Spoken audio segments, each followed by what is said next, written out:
Good to be with you. I'm Tony DeCoppel. The breaking news right now. News in the Nancy Guthrie case, what we've learned about a ransom note and what could have been a critical error in the investigation. And who or what to blame after a Tesla flies off the road and into a house, killing a grandmother inside. The driver says the car was in self-driving mode. What went wrong? For the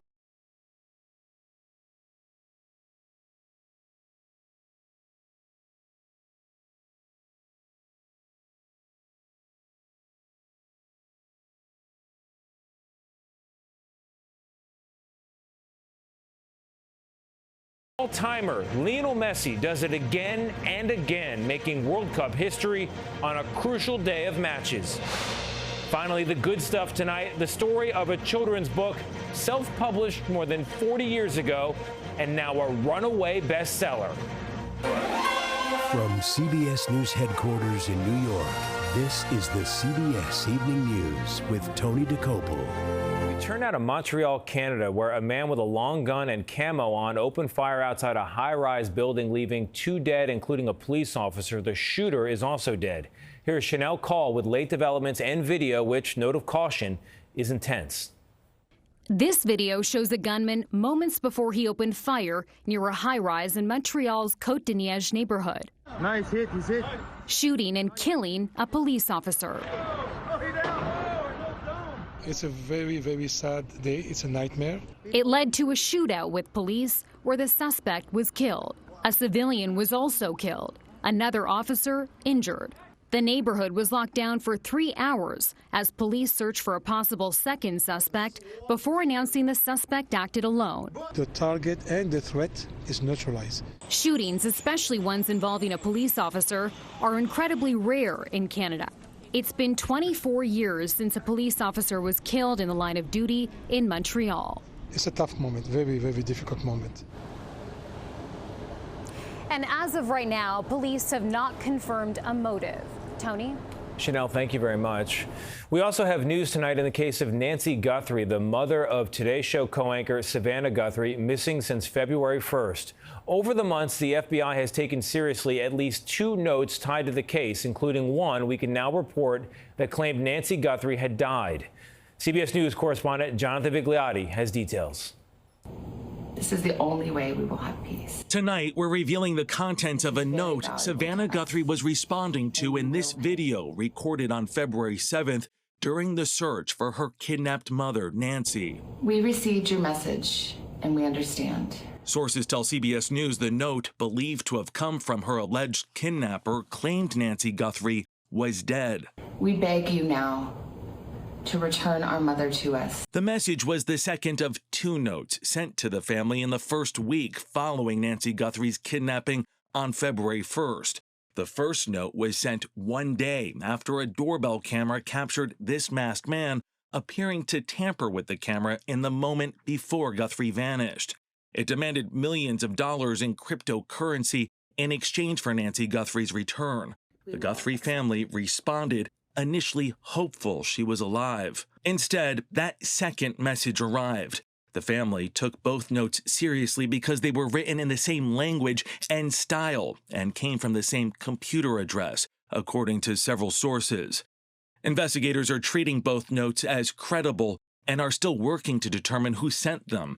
In the weeks that followed, video messages from the Guthries that once spoke of Nancy's safe return shifted in tone. We are offering a family reward of up to $1 million for any information that leads us to her recovery. It's been 141 days since Nancy Guthrie disappeared, and not a single tip has led to her or her abductor. As for the DNA recovered from her home, the crime scene, it is still being analyzed and tested, and so far, there have been no positive hits, Tony. All right, we'll wait for more information. Jonathan, thank you very much. Today, federal investigators said the collapse of the Surfside, Florida condos began 3 weeks before that 12-story building finally broke down. They said it was early June 2021 when a structural failure occurred at 2 critical garage columns. The disaster happened 5 years ago this week, killing 98 people. And to Texas now, where a speeding Tesla jumped a curb, slammed into a house, and killed a woman inside. The man at the wheel survived, telling investigators that the car was in self-driving mode. Here's CBS's Jason Allen.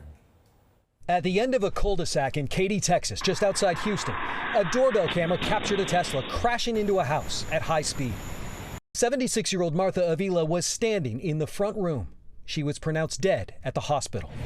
The Harris County Sheriff's Department says 44-year-old driver Michael Butler told them he had automated driving assistance engaged and failed to drive in a single lane, left the roadway, and struck the residents. Law enforcement says they found no signs of intoxication. This is from the back. Avila's daughter, Jennifer Barber, took this video. She was just in the wrong place at the wrong time. Speaking with our Houston station, KHOU, she described the horror of seeing her mother. She was pinned against the wall because he pushed her fridge against her. Tesla has not responded to CBS News' multiple requests for comment. In a safety report, the company says Teslas in self-driving mode, paired with a human's, quote, active supervision, have fewer collisions per mile driven than the estimated U.S. vehicle averages. Even in automated driving mode, Tesla emphasizes drivers are responsible for being in control of the vehicle at all times, unlike this driver in video captured on an Atlanta freeway last week. And when these systems are working, it's almost impossible to pay attention the right way. It invites you to not pay attention. I don't know if it's his fault or is it the car's fault or what really happened. Jason Allen, CBS News, Dallas. After conflicting reports and a lot of back and forth, here's where things stand between the U.S. and Iran. The Strait of Hormuz is open. The U.S. has lifted oil sanctions against Iran, at least temporarily, and Iran has agreed to allow UN nuclear inspectors to return. But our senior White House and political correspondent Ed O'Keefe today asked President Trump about one of the major issues still unresolved. Leaving more than 18 hours of talks in Switzerland today, Vice President J.D. Vance put a positive spin on talks with Iran. I feel great about the progress that we made over the last couple of days. The vice president announced nuclear inspectors would soon be allowed back into Iran. But that was also part of the Obama nuclear deal President Trump has denounced. As part of the new agreement, the administration lifted sanctions today on Iranian oil, meaning it's now free to sell its supply until late August, a move that should bolster its economy. We're doing very well in terms of negotiating a fair and reasonable deal. One key sticking point in the talks is how to enforce a ceasefire between Israel and the Iranian-backed militant group Hezbollah. Over the weekend, the president said if Iran doesn't stop Hezbollah from launching attacks on Israel, we'll hit Iran very hard again. Iran nearly walked away from the talks after those threats. And today, Israeli Prime Minister Benjamin Netanyahu said again his forces won't leave Lebanon, potentially upending the deal. Well, we're going to take a look at it. Well, what would you do to make sure that he doesn't sabotage the deal? Well, I'm not going to tell you what I'm going to do, but it gets solved. I'm a problem solver. I get problems solved real fast, including with Bibi. Even as the White House tries to claim significant progress, there's widespread skepticism, even among some Republicans. Let's try a diplomatic solution. I think it's going to fail. New CBS News polling shows most Americans believe the war wasn't worth the cost. There's one thing that's very easy to read. The American people hate this war. They want it to end. We should point out Iranian officials tonight say they haven't yet agreed to all the terms laid out by the vice president, including the idea that weapons inspectors may soon return to Iran. Tony? Ed, some reflecting pool news tonight. The president now claiming vandals have attacked this pool that he's been renovating. What can you tell us? That's right. The president says the pool, which has turned green because of algae and has seen part of its bottom peeled off, now has to be drained and repaired again because he says vandals cut a 350-foot gash along the bottom of the pool. I asked him about it earlier. Do you have any proof of the slit? We didn't have a lot of them then. Who would think that somebody would go into a pool and take a knife and start cutting it? But do you have proof of that they used a knife? Do you have photos or videos? Well, let's put it this way. When you have a 350, I think it's 350, not 250, a 350-foot slit from one end to the other, you think that's proof? The U.S. Park Police says it arrested 5 people on vandalism charges and issued citations to 5 others. Tony? Ed, thank you very much. Clive Davis died at his home here in New York City today. He was a music legend, although he didn't sing, didn't play guitar or piano, didn't write songs. But he had an ear for what audiences wanted, and he was a guiding force for some of the biggest stars of his lifetime. Our Carter Evans has more. Clive Davis is the man behind the music that shaped generations. From Bruce Springsteen to Aretha Franklin. The legendary record executive and producer discovered and guided some of the biggest names in music. Born in Brooklyn during the Great Depression, Davis wasn't a musician. He graduated from Harvard Law and began his career as a lawyer at Columbia Records, eventually becoming president of the company. In 2022, CBS Morning's Gayle King asked Davis about his talent. You're a master at all of the genres because of those golden ears. It's a gift that I found I had.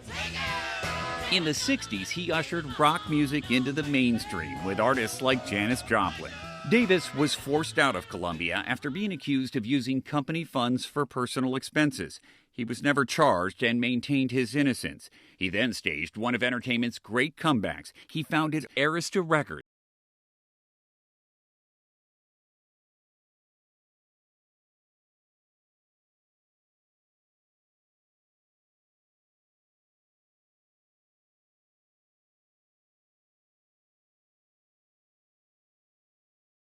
Champion a new era of stars into the 21st century, including Alicia Keys. Clive Davis didn't just shape careers, he shaped memories, moments, and music that will live on.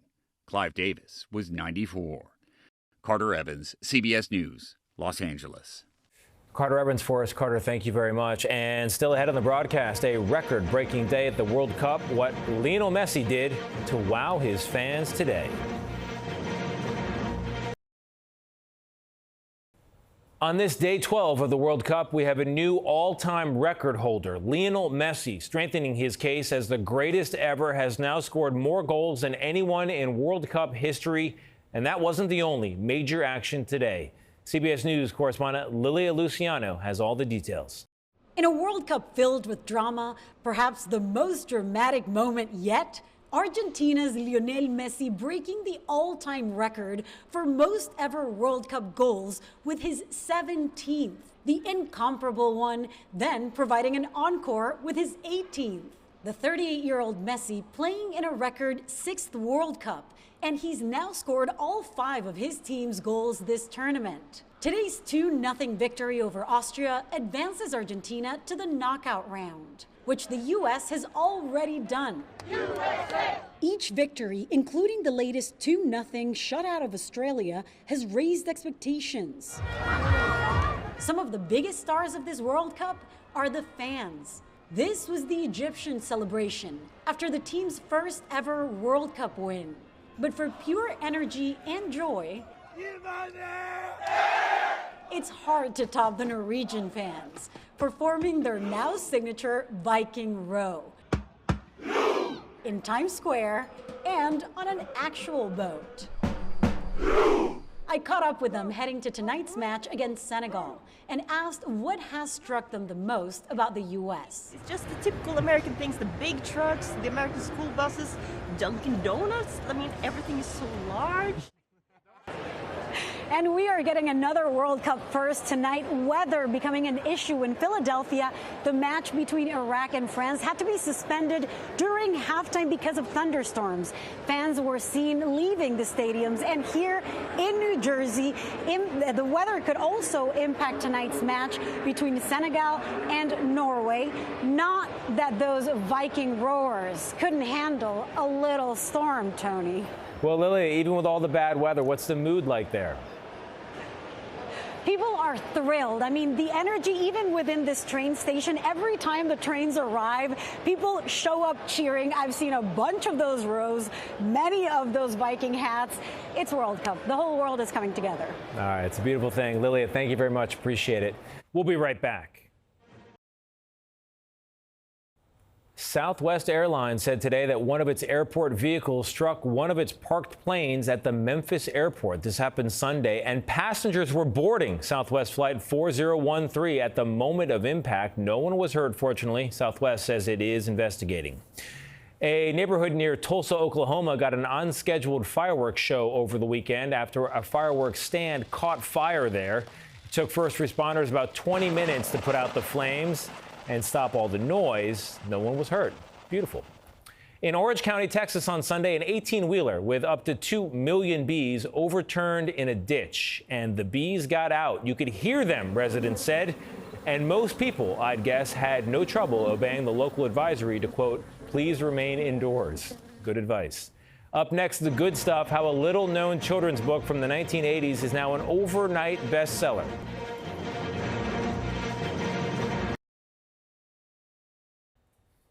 We're back with the good stuff. More than 40 years ago, a group of English professors at the University of Colorado wrote a children's book called The Weighty Word Book, and publishers said it's not marketable. A book that teaches vocabulary words through stories like Scintillate, the story of a lightning bug who flies till late at night, a sin, so to speak, and so she scintillates. But the book had heart, and so did the authors, and they decided to self-publish, then ended up with a small press, and then out of print. That is until 40 years later. My nephew called me, and he bursts out laughing and says, "You're a TikTok sensation." That's co-author Alyssa Guralnick describing what happened when Eli McCann posted about how the book changed his life as a kid. I have been looking for this book for 30 years. I know it's a long shot, but if this is familiar to anybody, please reach out and let me know because I must find it. With that viral post, the book sold more in a week than it had in nearly 2 decades, the little publisher said. And so you may wonder, what is the moral of this story? Do it for yourselves. We didn't write the Weighty Word Book to make money. We wrote the Weighty Word Book because it was fun for us, and it turned out to be fun for the children who read it. That's where the joy is. And besides, Alyssa tells us the real prize is that her nieces and nephews now think their aunt is a rock star, and I can confirm she is. Thank you for your decades of teaching, Alyssa. It's all been scintillating. That's another day in America. I'm Tony DeCopel. We'll see you right back here tomorrow night. Thank you for watching. Good night.